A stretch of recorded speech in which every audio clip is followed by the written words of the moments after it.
Linda Hirsch, and this is EdCast, a program created and produced by educators for everyone interested in education. TDF, the Theater Development Fund, is a not-for-profit organization dedicated to bringing the power of the performing arts to everyone. Created in 1968, TDF has grown into the nation's largest performing arts nonprofit, providing support to more than 900 plays and musicals, and returning over $1 billion in revenue to thousands of music and dance productions.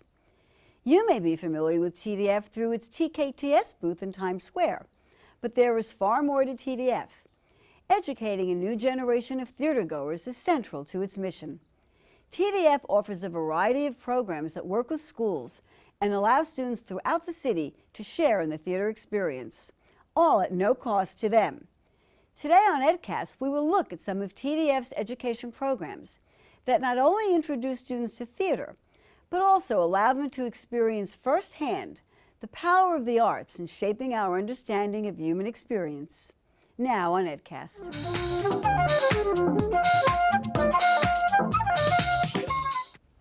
Joining me today are Ginger Mayer, Director of TDF Education Programs, and Tyler Riley, Education Programs Manager. Ginger Mayer has degrees in theater and film and secondary English education. She has taught English, theater, and creative writing, in addition to experience in stage management and voiceovers. Tyler Riley is an actor and director. He worked as the Audience Services Coordinator at Jacob's Pillow Dance Festival and continues to act in theater productions. Thank you both for joining me today on EdCast. Thanks for having us. I am very interested in the arts and the role of the arts in education. So I wanted to talk to you a little bit today about the kind of work that you are doing. But let's take a step back first and just talk about your organization. Sure. What is TDF and what does it do? So TDF is a nonprofit organization that's dedicated to making the arts accessible and equitable to everyone. Our saying is theater is for everyone. We run the TKTS booth that's in Times Square, and you can get half-price tickets to Broadway shows the day of. We also run a booth in South Street Seaport. And Lincoln Center as well. And Lincoln Center, thank you, Tyler. And then the organization, TDF, runs a number of programs, accessibility, education. We have our membership program, which allows people to pay a nominal fee for the year and gives them access to deeply discounted Broadway, off-Broadway, and off-Broadway tickets. That's right. That's right. Linda's a member. Linda's a member. We support dance as well, which is actually something we're really looking to expand into and support more. But the whole mission is to create a diverse and reflective audience and to make it accessible. The number one deterrent to seeing theater is cost. Yeah. And so we try and, as an organization, make that no longer an issue. When did TDF get into doing education programs? From its very beginning, or did that happen later on, Tyler? I believe, well, at least our Intro to Theater program started... 96. Yes, 96. And that is our largest program currently, serving a little over 11,000 students in the New York City area. Now, why do you think these programs are so important? I know TDF has a big mission, it gives a lot of money to productions, but why this education aspect? Well, most of our programming, I'd say 98% of it, is with New York City public school students. So these are really the audience of tomorrow, and we believe you have to cultivate that audience and do so in a way that keeps theater relevant to them and keeps the diverse nature of New York City reflected in the audiences, right? So we work really directly with schools and New York kids. Okay, so building an audience is one big component. Now when we look at education, everything is about STEM, science, technology, engineering, math. But you know there's a new push towards STEAM, which is a sort of insertion of the arts. Do you think that that insertion of the arts is valuable, not just for audience building, but in terms of what happens to students who are exposed to the arts in an academic way? I think it's incredibly important.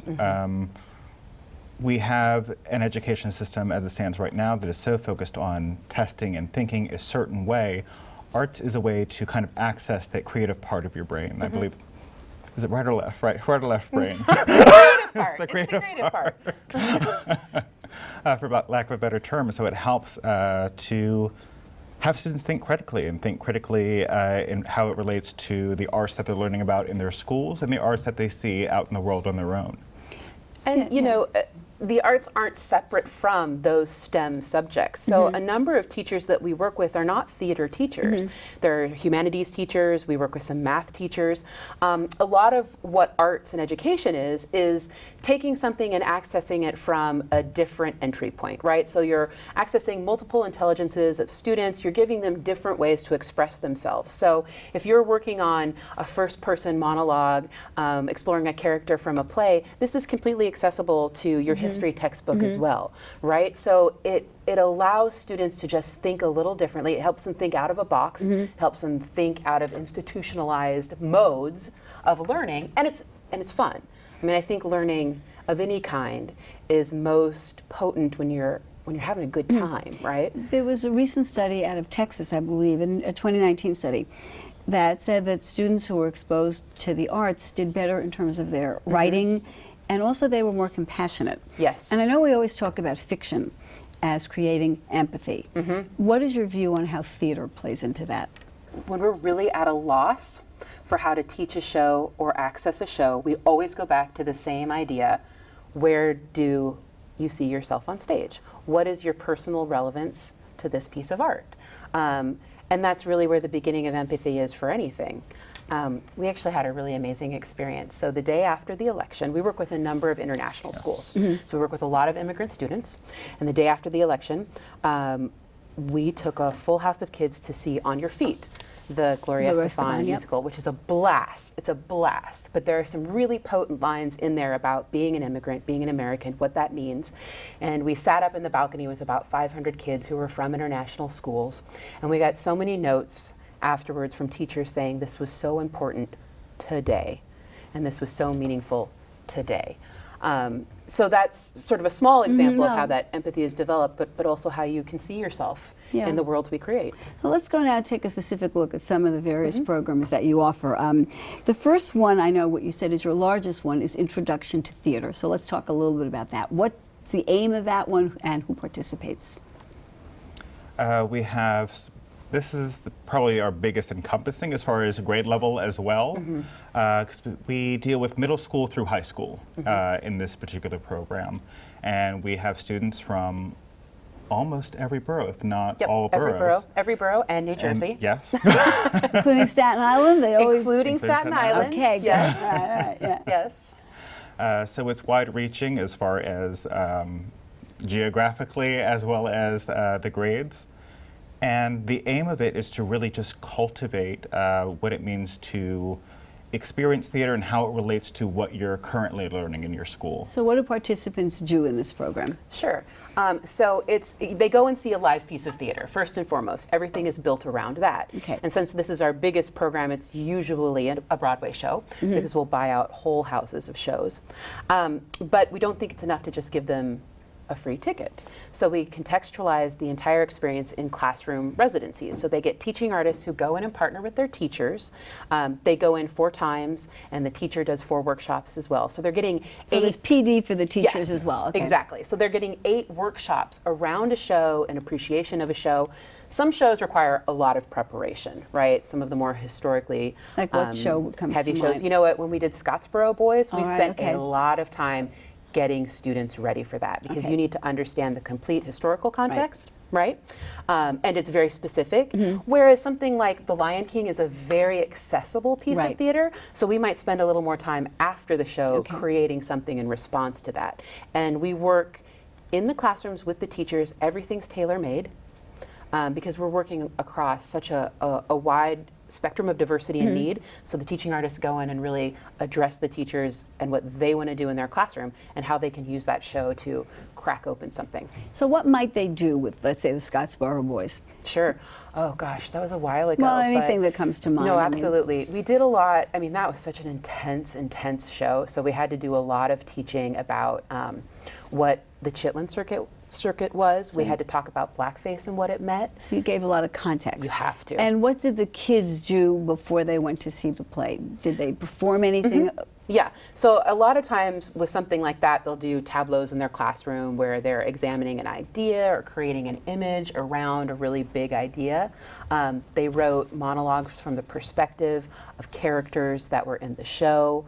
And then we always build in a reflection for after the show. So whatever it is, whether you liked it or hated it, you have to have some time to talk about that. And we try and do that in very creative ways as well. Whereas with The Lion King, we have done puppetry workshops. We've done mask workshops. We've done choreography workshops where they're really looking at the art making of that piece of theater. How many schools and students would be involved in something like this? So Intro to Theater, we seat 11,000 kids a year. We work with about 170 different schools, and that's just the Intro to Theater piece. Tyler also runs our Intro to Dance piece and our Intro to Theater CUNY piece, which is even more. So let's talk about the Intro to Theater CUNY piece now. Let's segue over to that. That will be of interest to us. Tell us about that. What's the Intro to CUNY so piece? CUNY Intro to Theater was started out of a program that no longer exists called New Audiences. And we wanted to keep those relationships that were created from that program alive. So it's a very small program, but we work with 6 different schools, but 7 different sections. And what they do is they see shows that can have more mature content than we would get away with our middle school and high school students for obvious reasons. But it's small pockets, like not everyone sees the same show. We kind of curate a show list for these professors and their teaching artists to kind of choose to fit kind of what works with their curriculum and what works with their population. What shows might the CUNY students see that the high school students might not see? There was a lot of American Sun this year, wasn't there? There was a lot of American Sun. There was also, well, we took students in YP to see White Noise, but Office Hour at the Public, not this past season, but the season before, which deals with school shootings, Right. which was very incendiary. We both read the script and loved it, but we just thought there's not enough time to prep our first-time theater goers to see that kind of show. Are your CUNY students, I'm assuming your high school students and middle schools are all first-time theater goers. What about your CUNY students? I don't feel that many of my students have much experience seeing theater. It's What's a your range. take on that? I would say about half have been exposed to the theater at least once in their lives, whether they were really young when they first gone to the theater, and now there's been like an over 10-year gap, but they've had some experience with it in some form. And in selecting the shows for both the high school and the college students, how do you select? Well, with the larger programming, it's a lot about availability, right? Because there are shows. What shows can you get into? Exactly. What shows can we get You're into? not going to Hamilton Not yet. just we're not, and we'd really like to. But what shows can you get into? And shows are very much our partners. They give us a deep, deep discount, so they have to have some buy-in that this is important. Of course, right. Right. So access is always sort of at the very top. Absolutely. But then we look for relevancy to young people and. Can you teach to it? Does it have educational value? There's some wonderful theater that sometimes we're like, maybe this isn't the meatiest piece of theater, right? So we try and steer away from that. And Anything taboo? Anything you would say is too heavy, too emotional, too intense? I would say shows that have like kind of gun violence happening on stage. I would also say we have anything really with nudity is kind of going to just, rule out Oklahoma this season. Gun violence. We have a hard and fast rule against full frontal nudity. We got learned it. that one the hard way All right, over a couple of shows. Where teachers were like, this is great. I cannot bring students to see this. So even when it has great artistic merit, that's sort of our metrics. So another program that you have is the Wendy Wasserstein program, named after the playwright Wendy Wasserstein. We're going to look at a video in just a moment about that program and what it does for students. But can you just kind of briefly set it up for us? What is that program and what will we be looking at? So Wendy Wasserstein in 1998 came to TDF and said, I have an idea. I want to know if theater is still relevant to young people. Can you get me a group of kids? I want to take them to the theater. So we curated a group of 8 amazing students from DeWitt Clinton High School in the Bronx. And their teacher and Wendy and her stage manager, Roy Harris, took the same group of kids to see 6 shows throughout the season. and then they would sit down and they would have pizza and they would just talk about it, Okay. just like theater lovers do. And then students would write a journal. And after that first year, Wendy was like, this is amazing. Well, let's Yeah. take a look and see Yeah. what some of the students who participated in that program had to say about it. Okay.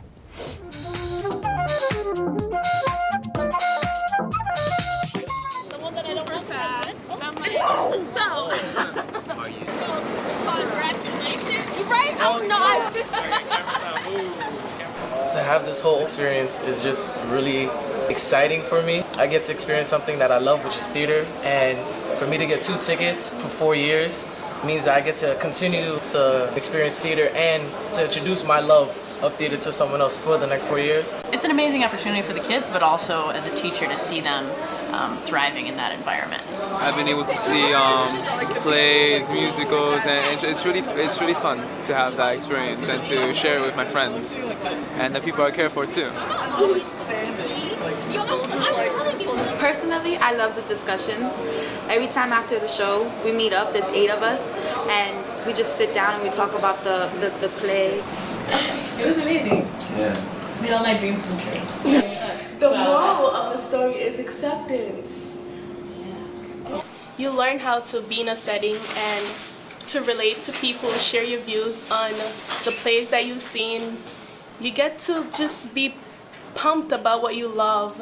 But I like that. That caught my attention. And then the rest of the play, it was just like, oh, I'm gonna keep watching this. If you say you're gonna do something and you want to accomplish it, you have to go for it, no matter what. Every single time, it's a new experience. We get to share our personal connections to what we just finished seeing. They were all just dancing. They all looked so free, and that's what dancing is about. And I really like that because it made me think of when I used to dance. You know, I kind of miss it. You all want to be loved, but like once you stop searching for someone to love you, like you actually find. In this world, you're not alone, but sometimes you are alone. And then again, you do need people. So. The ability that the program has to open them up to new ideas and really develop the critical thinking skills and the skills of discourse, really kind of the best part. Whites or blacks or gay, like there's a whole different community out there.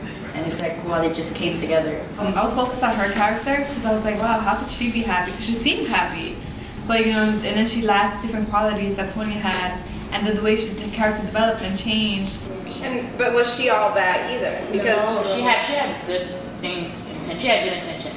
In our discussion, we got closer to each other because we got personal.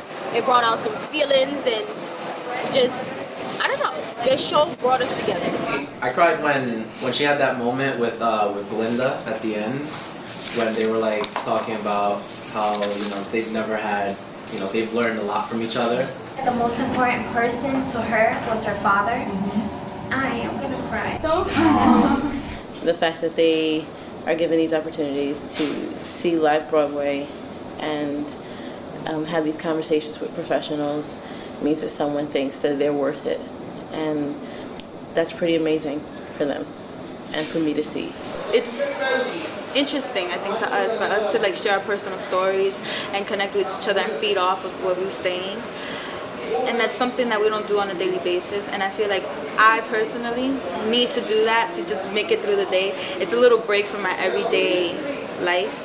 And without it, I don't know what I would really do. That's it. I don't know. During our discussions, my group members poured their hearts out. And thank you. And this encouraged me to do the same. I felt like, for the first time, someone besides my mother wanted to hear what I had to say. I noticed that when we listened to each other, we comforted each other too. So now, when I see my group members in the hallway at school, I don't shy away from them like I used to. I can relate to them more. I stand in front of you today, a person more confident with the direction I hope to take. So thanks for helping me find the courage to become the person I'm meant to be.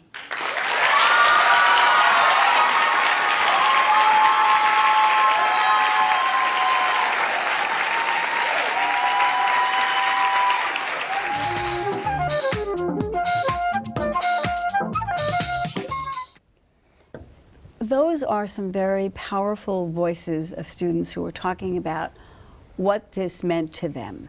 As you watch this, and I know you've seen it countless times, I'm sure, what is your takeaway about what this has meant to these participants?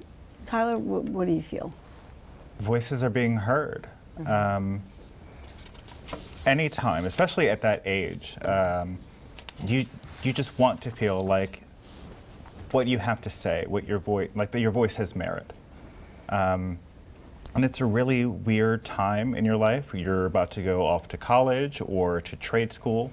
You're kind of moving out of the public school or the school system in general and finding your own way in your life.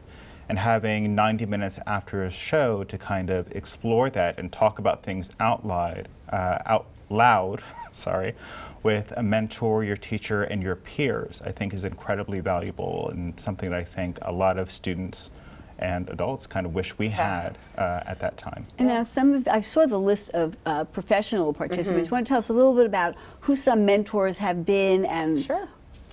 I mean, this again, it began with Wendy. And so after that first year, she asked Scott Ellis and Bill Finn. Scott's still with the program. Bill retired a few years ago. We work with James Lapine. We work with some amazing new women in the field. They're not new women in the field. They're amazing women in the field who are new to our programming. Natasha Katz, Lee Silverman, Jessica Pabst. And some of these people have come and gone. Mo Rocco was with us for a little while too. I always forget about Mo. But people who have amazing careers in the theater, long careers in the theater, and a huge amount of influence. And Kathleen Chalfant is one of our mentors, and she takes the kids to brunch in her home. Oh, that's lovely. Really personal experiences. Now, how many shows would this group of students see? 6. They see 6, okay, they see 6. And after each viewing, they get together and they talk. And we heard some of the things that they have said. What kind of prep do they get before seeing these shows? Or are they just... No, we do a whole orientation. We teach them how to have a discussion. It's 8 people around a table. So we have some tools for making sure everyone speaks and everyone is heard. And we tell them that the whole point is not to critique, but to discuss what is personally relevant to them. How do they feel and identify with a piece of theater? Well, the young woman at the end of the video talks about how no one ever, she felt, has listened to her except her mother. And so it must be a very moving experience for these students, not to just hear from the mentors and the teachers, but from one another. It seems to me they get a lot. They create a real sense of community. Tyler and I are both reps, so we each have groups of our own. And I've had amazing experiences with my kids. Some of them have taken that opportunity in that community to come out, to that group of friends. I mean, personal, influential, really transformative moments. Now, you also have a playwriting program as well. Can you briefly tell us about what that is? It's called Young Playwrights? Yes. And what is that? Young Playwrights is a year-long residency in a classroom. Operates similar in some ways to the Introduction to Theater program, where they have, but this time they have a show a semester since it's a year-long program. So they have a bit of prep and a bit of post around each of the shows, but they also do a lot of writing, a lot of their own personal writing, writing plays and monologues that lead up to an end-of-the-year showcase. And what we do there is we rent out a theater space, we hire professional actors. Most of the time, their teaching artists will act as a director, but they'll get to hear their plays read out loud on a stage by professional actors at the end of the year. We are running out of time, so I have to ask you the question I know people watching are thinking, how do you get to participate in these programs? Can you tell us quickly? Well, TDF membership is open to several categories. Teachers, retirees, military. But I mean, in terms the of education schools, programs? the education programs. That's what I mean. That's a good question. From 2013 to 2018, we doubled our education programming, and then we capped it. So now we're running what we have for now. Where we are expanding is our professional development series, and we offer courses in the summer that are accredited through the Department of Education for teachers. So if teachers wanted to take a class with us, they can do that, and it goes towards their salary differential. And if schools wanted to be part of the Introduction to Theater, can they do that? They can get in touch with us. We have a waiting list that we keep people on. Schools do leave from year to year, and then we bring in new schools. And the Wendy Wasserstein project? That is a very selective program. We almost always bring teachers and schools up through other programming. Okay, very interesting. And the young playwrights, just so I know, people know. Young playwrights also, there is a waiting list for that as well. I mean, we're kind of operating. You should always reach out. Yes, Okay, absolutely. always. Well, I want to thank you both so much. I think here at EdCast we believe in the power of the arts. Yeah. And so I'm very happy to be able to talk with you about these wonderful education programs. So thank you so much for joining us, Ginger Mayer and Tyler Riley. Thank you again. Thank you. It was our pleasure. Don't go away. We'll be right back with our EdBytes.